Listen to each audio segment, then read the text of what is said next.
ಇತಿಹಾಸ ವಿಷಯ ಕೆಸೆಟ್ ಮತ್ತು ಇತರ ಸ್ಪರ್ಧಾತ್ಮಕ ಪರೀಕ್ಷೆಗಳಿಗಾಗಿ ಮೂಲಾಧಾರಗಳ ಬಗ್ಗೆ ಈ ಹಿಂದಿನ ವಿಡಿಯೋದಲ್ಲಿ ಚರ್ಚೆಯನ್ನು ಮಾಡಲಾಗಿದೆ. ಈಗ ಅಧ್ಯಾಯ 2 ಪ್ರಾಗೈತಿಹಾಸಿಕ ಸಂಸ್ಕೃತಿ. ಲಿಖಿತ ಆಧಾರ ಇರುವ ಇತಿಹಾಸಕ್ಕೂ ಹಿಂದಿನ ಕಾಲವನ್ನು ಪ್ರಾಗೈತಿಹಾಸ ಅಂದರೆ ಇತಿಹಾಸ ಪೂರ್ವಕಾಲ ಎಂದು ಕರೆಯುವರು. ಪ್ರಾಗೈತಿಹಾಸದ ಎರಡು ಘಟ್ಟಗಳು ಅಥವಾ ಹಂತಗಳು ಅಂದರೆ ಒಂದು ಶಿಲಾಯುಗ ಮತ್ತು ಲೋಹಯುಗ. ನಮ್ಮ ಭೂಮಿಯ ರೂಪ ತಾಳಿದ್ದು ಸುಮಾರು 450 ಕೋಟಿ ವರ್ಷಗಳ ಹಿಂದೆ. ನಮ್ಮ ಭೂಮಿಯ ಮೇಲೆ ಜೀವ ಸೃಷ್ಟಿಯಾಗಿದ್ದು ಸುಮಾರು 70 ಕೋಟಿ ವರ್ಷಗಳ ಹಿಂದೆ. ಅಮೀಬಾದಂತಹ ಏಕಕೋಶ ಜೀವಿ ಭೂಮಿಯ ಮೇಲೆ ಕಾಣಿಸಿಕೊಂಡಿದ್ದು ಸುಮಾರು 50 ಕೋಟಿ ವರ್ಷಗಳ ಹಿಂದೆ. ಮಾನವ ವಿಕಾಸಕ್ಕೆ ಕಾರಣವಾದ ಕೆಲವು ಸಣ್ಣ ಪ್ರಾಣಿಗಳು ಕಾಣಿಸಿಕೊಂಡಿದ್ದು ಸುಮಾರು 30 ಲಕ್ಷ ವರ್ಷಗಳ ಹಿಂದೆ. ಮಾನವನ ವಿಕಾಸದ ಅವಧಿ ನಡೆದದ್ದು 5 ಲಕ್ಷ ವರ್ಷಗಳ ಹಿಂದೆ. ಭೂಮಿಯ ಮೇಲೆ ಬೌದ್ಧಿಕ ಮಾನವ ಕಾಣಿಸಿಕೊಂಡಿದ್ದು ಸುಮಾರು 40,000 ವರ್ಷಗಳ ಹಿಂದೆ. ಬರಹವು ಬಳಕೆಗೆ ಬಂದುದು ಸುಮಾರು 5,000 ವರ್ಷಗಳ ಹಿಂದೆ. ಹಿಂದಿನ ಮಾನವನ ಜೀವನದ ಬಗ್ಗೆ ತಿಳಿಯಲು ಬರಹದ ನೆರವಿಲ್ಲದಿರುವ ಇತಿಹಾಸವನ್ನು ಪ್ರಾಗೈತಿಹಾಸ ಎನ್ನುವರು. ಪ್ರಾಗೈತಿಹಾಸದ ವಿಧಗಳು, ಹಂತಗಳು: ಶಿಲಾಯುಗ ಮತ್ತು ಲೋಹಯುಗ. ಶಿಲಾಯುಗದ 3 ಘಟ್ಟಗಳು: ಹಳೆ ಶಿಲಾಯುಗ, ಸೂಕ್ಷ್ಮ ಶಿಲಾಯುಗ, ನವಶಿಲಾಯುಗ. ಹಳೆ ಶಿಲಾಯುಗದ 3 ಹಂತಗಳು ಆದಿ ಶಿಲಾಯುಗ, ಮಧ್ಯ ಶಿಲಾಯುಗ ಮತ್ತು ಅಂತ್ಯ ಹಳೆ ಶಿಲಾಯುಗ ಅಥವಾ ಕೊನೆಯ ಶಿಲಾಯುಗ. ಲೋಹಯುಗದ ಘಟ್ಟಗಳು: ತಾಮ್ರ ಯುಗ ಮತ್ತು ಕಬ್ಬಿಣ ಯುಗ. ಕಪಿ ಮಾನವರು ಕಲ್ಲಾಸರೆ, ಗುಹೆ, ಮರದ ಪೊಟರೆಗಳಲ್ಲಿ ವಾಸಿಸುತ್ತಿದ್ದರು. ಹಳೆ ಶಿಲಾಯುಗದ ಮಾನವನ ಪ್ರಮುಖ ವೃತ್ತಿ ಆಹಾರ ಸಂಗ್ರಹಣೆಯಾಗಿತ್ತು. ಪಾಲಿಯೋಲಿಥಿಕ್ ಎಂಬುದರ ಅರ್ಥ ಹಳೆಯ ಶಿಲೆ. ಪ್ರಾಚೀನ ಮಾನವರ ಜೀವಿತದ ಬಗ್ಗೆ ದೊರೆತಿರುವ ಏಕೈಕ ಸಾಕ್ಷ್ಯಾಧಾರ ಒರಟು ಕಲ್ಲಿನ ಉಪಕರಣಗಳು. ಹಳೆಯ ಶಿಲಾಯುಗದ ಮಾನವ ಬಳಸುತ್ತಿದ್ದ ಕಲ್ಲು ಬೆಣಚುಕಲ್ಲು. ಹಳೆಯ ಶಿಲಾಯುಗದ ಮಾನವ ಬೆಣಚುಕಲ್ಲನ್ನು ಬಳಸುತ್ತಿದ್ದರಿಂದ ಆತನಿಗೆ ನೀಡಿದ ಹೆಸರು ಬೆಣಚುಕಲ್ಲಿನ ಮಾನವ. ಹಳೆ ಶಿಲಾಯುಗದ ಅಂತ್ಯದಲ್ಲಾದ ಮಹತ್ವದ ಬೆಳವಣಿಗೆ ಬೆಂಕಿಯ ಉತ್ಪಾದನೆ ಕಂಡುಹಿಡಿದದ್ದು. ಬೇಟೆ ಮತ್ತು ಆಹಾರ ಸಂಗ್ರಹಣೆ ಜೀವನ ಸಾಗಿಸುತ್ತಿದ್ದ ಮಾನವನ ಕುರುಹುಗಳು, ನೆಲೆಗಳು ಭಿಂಬಟಕ, ಹುಣಸಗಿ, ಕರ್ನೂಲಗಳಲ್ಲಿ ದೊರೆತಿವೆ. ಬೌದ್ಧಿಕ ಮಾನವನಿರುವ ವೈಜ್ಞಾನಿಕ ಹೆಸರು ಹೋಮೋಸೆಪಿಯನ್ಸ್. ಭಾರತದಲ್ಲಿ ಕಂಡುಬಂದಿರುವ ಹಳೆ ಶಿಲಾಯುಗದ ಪ್ರಮುಖ ನೆಲೆಗಳು: ಸೋಹಾನ್, ಬಿಯಾಸ್ ನದಿ ಕಣಿವೆಗಳು, ಉತ್ತರ ಪ್ರದೇಶದ ಮಿರ್ಜಾಪುರ್, ನರ್ಮದಾ ಕಣಿವೆ, ಆದಮ್ಗರ್, ಮದ್ರಾಸ್ ಬಳಿಯ ಅತಿರಂಪಕ್ಕಂ. ಭಾರತ ಉಪಖಂಡದ ಅತ್ಯಂತ ಹಳೆಯ ನೆಲೆಗಳು: ಸೋಹಾಸ್, ಬಿಯಾಸ್ ನದಿ ಕಣಿವೆಗಳು, ಉತ್ತರ ಪ್ರದೇಶ, ಮಿರ್ಜಾಪುರ್, ನರ್ಮದಾ ಕಣಿವೆ, ಆದಮ್ಗರ್, ಮದ್ರಾಸ್ ಬಳಿ ಅತಿರಕ್ಕಂ. ಕರ್ನಾಟಕದಲ್ಲಿ ಕಂಡುಬಂದಿರುವ ಹಳೆ ಶಿಲಾಯುಗದ ಪ್ರಮುಖ ನೆಲೆಗಳು ಹುಣಸಗಿ, ಕಿಬ್ಬನಹಳ್ಳಿ, ಅನಗವಾಡಿ, ನಿಟ್ಟೂರು ಮುಂತಾದವುಗಳಾಗಿವೆ. ಸಣ್ಣ ಕಲ್ಲಿನ ಆಯುಧಗಳ ಬಳಕೆ ಆರಂಭವಾದ ಶಿಲಾಯುಗದ ಅವಧಿ ಸೂಕ್ಷ್ಮ ಶಿಲಾಯುಗ. ನೈಸರ್ಗಿಕವಾಗಿ ಬೆಳೆಯುವ ಕೆಲವು ಧಾನ್ಯಗಳನ್ನು ಮಾನವನು ಬಳಸಲು ಆರಂಭಿಸಿದ ಶಿಲಾಯುಗದ ಹಂತ ಸೂಕ್ಷ್ಮ ಶಿಲಾಯುಗ. ಸೂಕ್ಷ್ಮ ಶಿಲಾಯುಗದ ನೆಲೆಗಳು ಪ್ರಮುಖವಾಗಿ ಉತ್ತರ ಪ್ರದೇಶ, ಮಧ್ಯಪ್ರದೇಶ, ಕರ್ನಾಟಕ ಮುಂತಾದ ರಾಜ್ಯಗಳಲ್ಲಿ ಕಂಡುಬಂದಿವೆ. ಸೂಕ್ಷ್ಮ ಶಿಲಾಯುಗದ ನೆಲೆಗಳು ಕಂಡುಬಂದಿರುವ ಕರ್ನಾಟಕದ ಸ್ಥಳಗಳು: ಜಾಲಹಳ್ಳಿ, ಸಂಗನಕಲ್ಲು. ನೆಕ್ಸ್ಟ್, ನವಶಿಲಾಯುಗದ ಪ್ರಮುಖ ಆಯುಧಗಳು: ಕೊಡಲಿ, ಬಾಚಿ ಮತ್ತು ಹೆರೆಯುವ ಉಪಕರಣಗಳು. ಮಾನವ ಕೃಷಿ ಕಾರ್ಯ ಆರಂಭಿಸಿದ ಶಿಲಾಯುಗದ ಅವಧಿ ನವಶಿಲಾಯುಗ. ಮಾನವ ಪ್ರಾಣಿಗಳನ್ನು ಪಳಗಿಸಿ ಸಾಕಲು ಆರಂಭಿಸಿದ ಶಿಲಾಯುಗದ ಅವಧಿ ನವಶಿಲಾಯುಗ. ಚಕ್ರದ ಬಳಕೆ ಮಡಿಕೆ ಕುಡಿಕೆ ಮಾಡಿಕೊಂಡು ಬಂಡಿಯನ್ನು ಸಾರಿಗೆ ಬಳಸಲು ಆರಂಭಿಸಿದ ಶಿಲಾಯುಗದ ಅವಧಿ ನವಶಿಲಾಯುಗ ಅಥವಾ ನೂತನ ಶಿಲಾಯುಗ. ನವಶಿಲಾಯುಗದ ಸಂಸ್ಕೃತಿಗೆ ಸಂಬಂಧಿಸಿದ ನೆಲೆಗಳು ಭಾರತದಲ್ಲಿ ಬಲೂಚಿಸ್ತಾನ್, ಕಾಶ್ಮೀರ್, ಅಸ್ಸಾಂಗಳಲ್ಲಿ ಕಂಡುಬಂದಿವೆ. ನವಶಿಲಾಯುಗದಲ್ಲಿ ಬೆಳೆಯಲಾರಂಭಿಸಿದ ಧಾನ್ಯಗಳು ರಾಗಿ ಮತ್ತು ಹುರುಳಿ. ಕರ್ನಾಟಕವನ್ನು ಬಿಟ್ಟರೆ ರಾಗಿ ಬೆಳೆಯುತ್ತಿದ್ದ ಇನ್ನೊಂದು ಪ್ರದೇಶ ದಕ್ಷಿಣ ಆಫ್ರಿಕಾ. ಶವಸಂಸ್ಕಾರ ಪದ್ಧತಿ ರೂಢಿಗೆ ಬಂದಿದ್ದು ನವಶಿಲಾಯುಗದಲ್ಲಿ.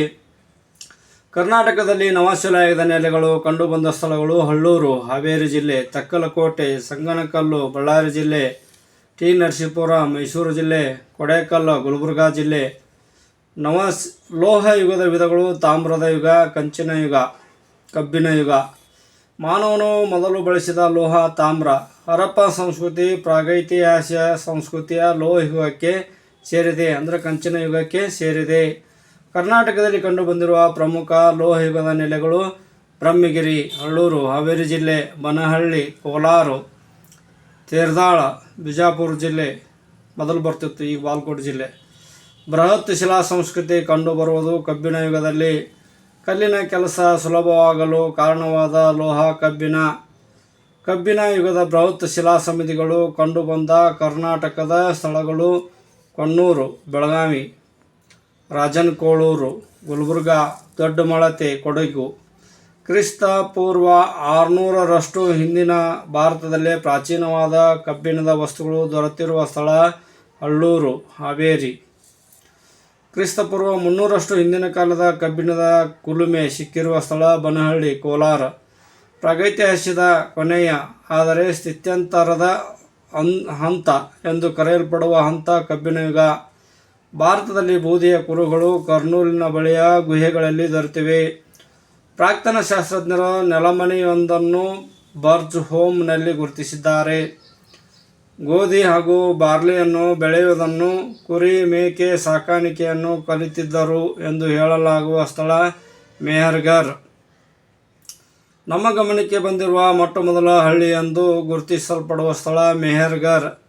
ಪ್ರಾಗೈತಿಹಾಸಿಕ ಕಾಲದ ಇತಿಹಾಸವನ್ನು ತಿಳಿಯಲು ನಮಗೆ ಲಭ್ಯವಿರುವ ಮೂಲಾಧಾರ ಮಾನವ ನಿರ್ಮಿತ ವಸ್ತುಗಳಾಗಿವೆ. ಮಾನವನ ನಾಗರಿಕತೆಯು ಪ್ರಾರಂಭವಾದ ಯುಗ ನವಶಿಲಾಯುಗ ಎಂದು ಹೇಳಲಾಗುತ್ತದೆ. ಮನುಷ್ಯ ಆಹಾರ ಸಂಗ್ರಹಣಾ ಹಂತದಿಂದ ಆಹಾರ ಉತ್ಪಾದನಾ ಹಂತಕ್ಕೆ ತಲುಪಿದ ಕಾಲ ನವಶಿಲಾಯುಗ. ಪ್ರಾಚೀನ ಮನುಷ್ಯ ಗೋಧಿ ಧಾನ್ಯವನ್ನು ಮೊದಲು ಬೆಳೆದನೆಂದು ಹೇಳಲಾಗುತ್ತದೆ. ತಾಮ್ರ ಯುಗದ ಅಹರ್ ನೆಲೆಯಲ್ಲಿ ಕೇವಲ ತಾಮ್ರದ ಉಪಕರಣಗಳು ಮತ್ತು ವಸ್ತುಗಳು ಬಳಕೆಯಲ್ಲಿದ್ದವು. ಸಾಕ್ಷ್ಯ ಕುರುಹುಗಳು ಗೋಧಿ, ಬಾರ್ಲಿ, ಕುರಿ, ಮೇಕೆ, ದನ, ಚೌಕಾಕಾರದ ಮನೆ ಮತ್ತು ಪ್ರತಿಯೊಂದು ಮನೆಗೂ 4-6 ಕೋಣೆಗಳು ಇರುವಂಥವುಗಳ ನಿವೇಶನ ಮೆಹರ್ಗರ್ನಲ್ಲಿ ದೊರೆತಿದೆ. ಇದು ಇಂದು ಪಾಕಿಸ್ತಾನದಲ್ಲಿ ಕಂಡುಬರುತ್ತದೆ. ಅಕ್ಕಿ, ಪ್ರಾಣಿ ತುಂಡು ಮೂಳೆಗಳು. ಇದು ಕೋಲ್ ಡಿವೋಹಾ ಉತ್ತರ ಪ್ರದೇಶದಲ್ಲಿ ಕಂಡುಬರುತ್ತದೆ. ಅಕ್ಕಿ, ದನಗಳು, ಜೇಡಿಮಳೆ, ಗೊರಸಿನ ಚಿಹ್ನೆ ಮೆಹರ್ಗರ್ ಉತ್ತರ ಪ್ರದೇಶದಲ್ಲಿ ಕಂಡುಬರುತ್ತದೆ. ಗೋಧಿ, ದ್ವಿದಳ ಧಾನ್ಯಗಳು ಗುಪ್ ಕ್ರಾಲ್ ಕಾಶ್ಮೀರದಲ್ಲಿ ಕಂಡುಬಂದಿವೆ. ಗೋಧಿ, ದ್ವಿದಳ ಧಾನ್ಯ, ನಾಯಿ, ದನ, ಕುರಿ, ಮೇಕೆ ಬರ್ಜ್ ಹೋಮ್ನಲ್ಲಿ ಕಾಶ್ಮೀರದಲ್ಲಿ ಕಂಡುಬಂದಿದೆ. ಗೋಧಿ, ಹೆಸರು, ಬಾರ್ಲಿ, ಎಮ್ಮೆ, ಹಸು, ನವಣೆ, ಸಜ್ಜಿ, ದನ, ಕುರಿ, ಮೇಕೆ, ಹಂದಿ. ಇದು ಚಿರಾಂಡ ಅಂದರೆ ಬಿಹಾರ್ನಲ್ಲಿ ಈ ನೆಲೆ ನಿವೇಶನ ಕಂಡುಬಂದಿದೆ. ಇವು ಪ್ರಾಚೀನ ಕಾಲದ ನಿವೇಶನಗಳಾಗಿವೆ ಶಿಲಾಯುಗಕ್ಕೆ ಸಂಬಂಧಪಟ್ಟು. ರಾಗಿ, ನವಣೆ, ದನ, ಕುರಿ, ಹಂದಿ. ಇದು ಹಳ್ಳೂರುದಲ್ಲಿ ಕಂಡುಬಂದಿದೆ ಅಂದರೆ ಕರ್ನಾಟಕದಲ್ಲಿ. ಪ್ರಾಗೈತಿಹಾಸಿಕದ ನೆಲೆಗಳು.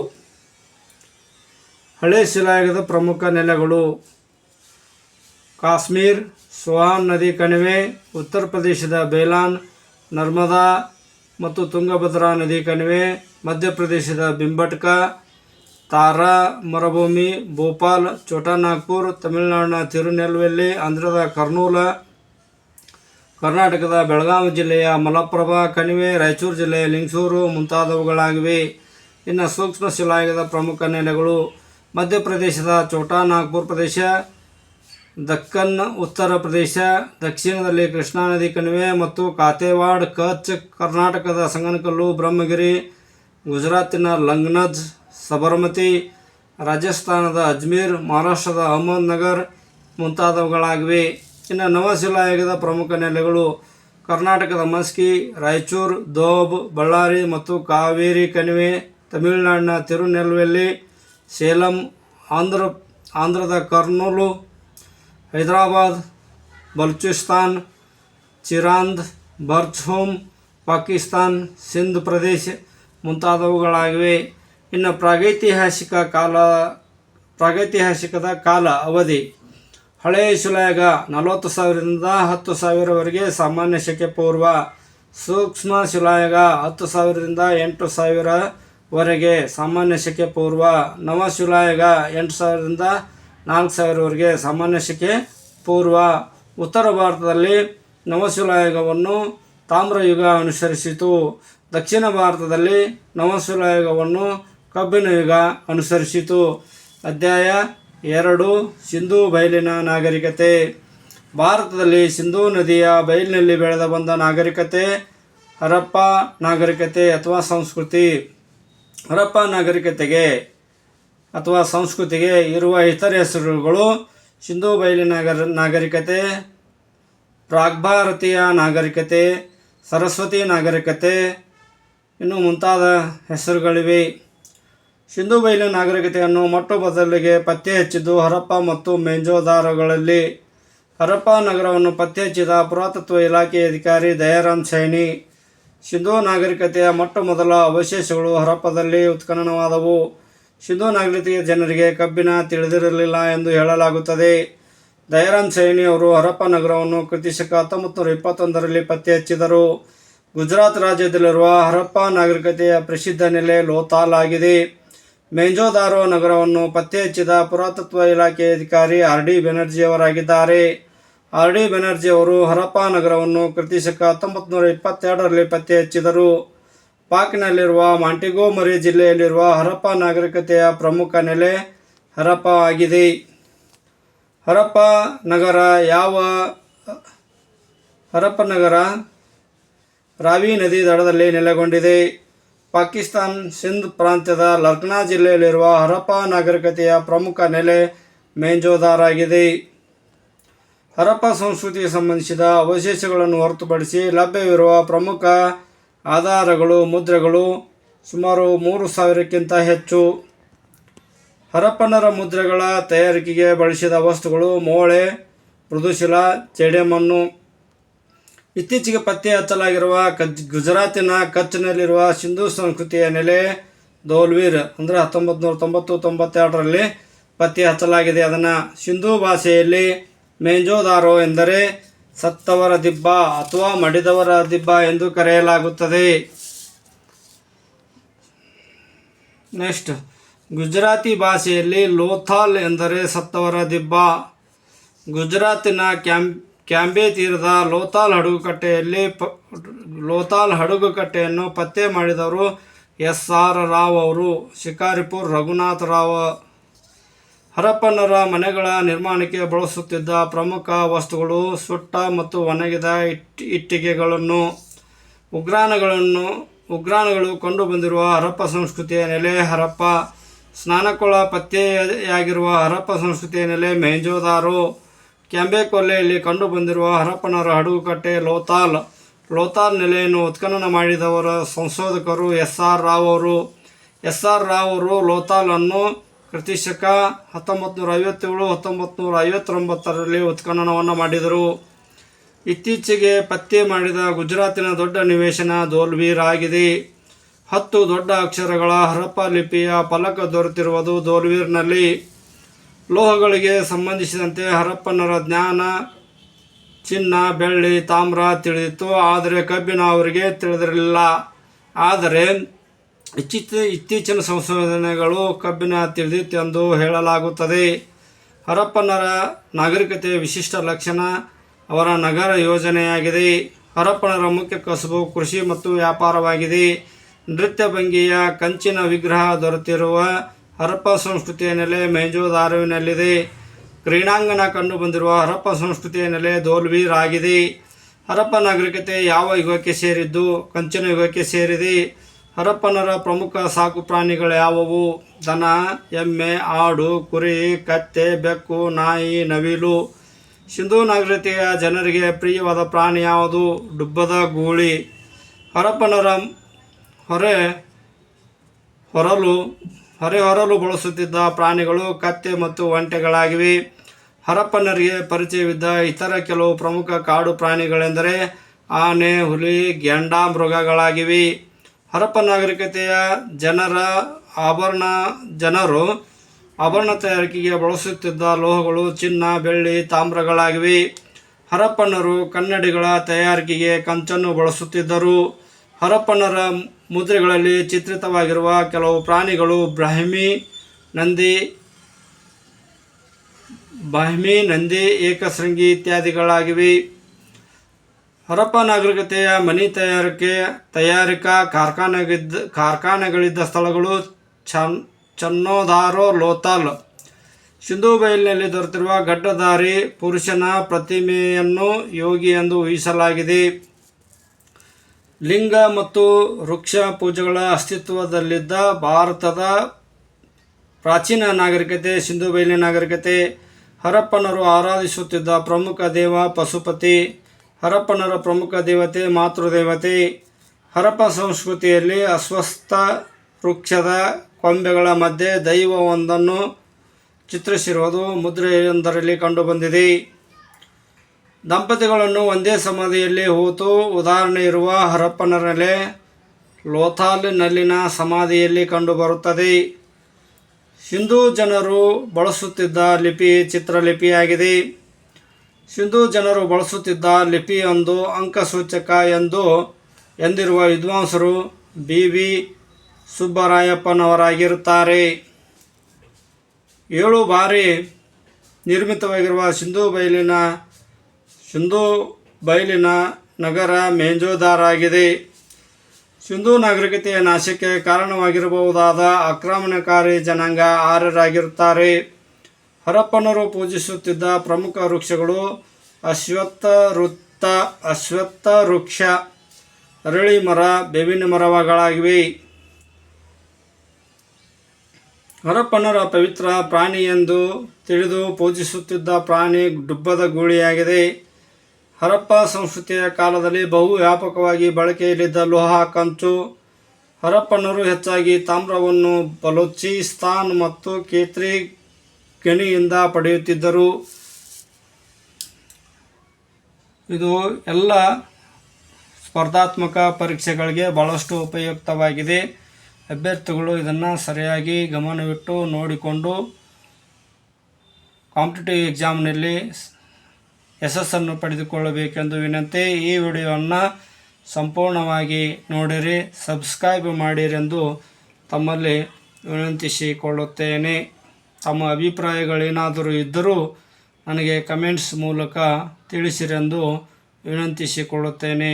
ಸಂಪೂರ್ಣವಾಗಿ ವಿಡಿಯೋ ನೋಡಿರಿ, ದಯವಿಟ್ಟು ಸಬ್ಸ್ಕ್ರೈಬ್ ಮಾಡಿರಿ. ಎಲ್ಲರಿಗೂ ತುಂಬು ಹೃದಯದ ಧನ್ಯವಾದಗಳು.